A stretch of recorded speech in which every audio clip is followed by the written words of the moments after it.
Hey, I'm Gene Goldman. Here's a look at the week ahead for the week of December 4th. Well, the recent rally in the stock market has been pretty nice. For example, the S&P 500, which is a broad stock market benchmark, is up 7.2% so far this quarter. This rise in the market and the stock market has been driven by many factors, but primarily the fact that bond yields have fallen. For example, if you look at this slide, the 10-year Treasury yield has fallen from 4.99% back on October 19th down to 4.2%. That's a huge drop in just a few weeks. The stock market likes declining bond yields because this suggests less inflation and borrowing costs will move lower. This is all great for corporate earnings. So turning to this week, what can we watch for the direction of bond yields? Well, there's lots of economic data coming out this week. And if this data comes in stronger than expected, it's kind of considered inflationary. And this puts pressure on the Fed to keep rates higher, which in turn puts bond yields higher.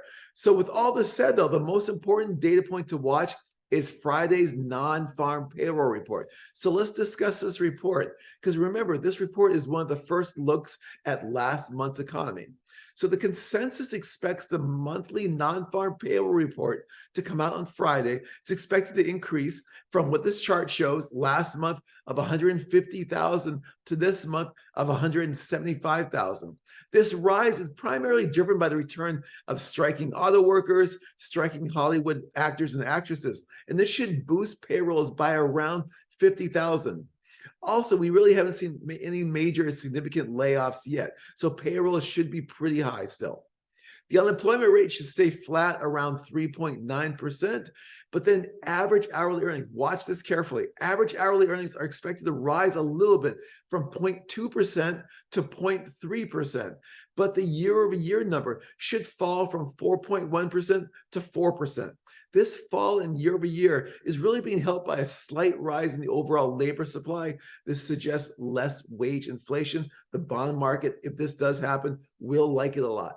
So the key takeaway is that most measures today are showing inflation is slowing, and this has helped bond yields to fall. This helped boost the stock market.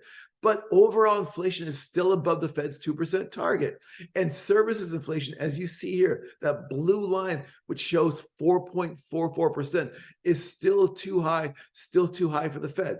So service is very labor intensive. So the Fed is addressing higher service inflation by targeting the labor market. Friday's payroll report should provide further evidence that the Fed's policy is working. Any higher than expected surprises in payroll or average hourly earnings could reverse a lot of the optimism that we've seen in both the stock and bond markets. Thank you for listening. For more information, please follow us on Twitter at Cetera IM, and see you next week.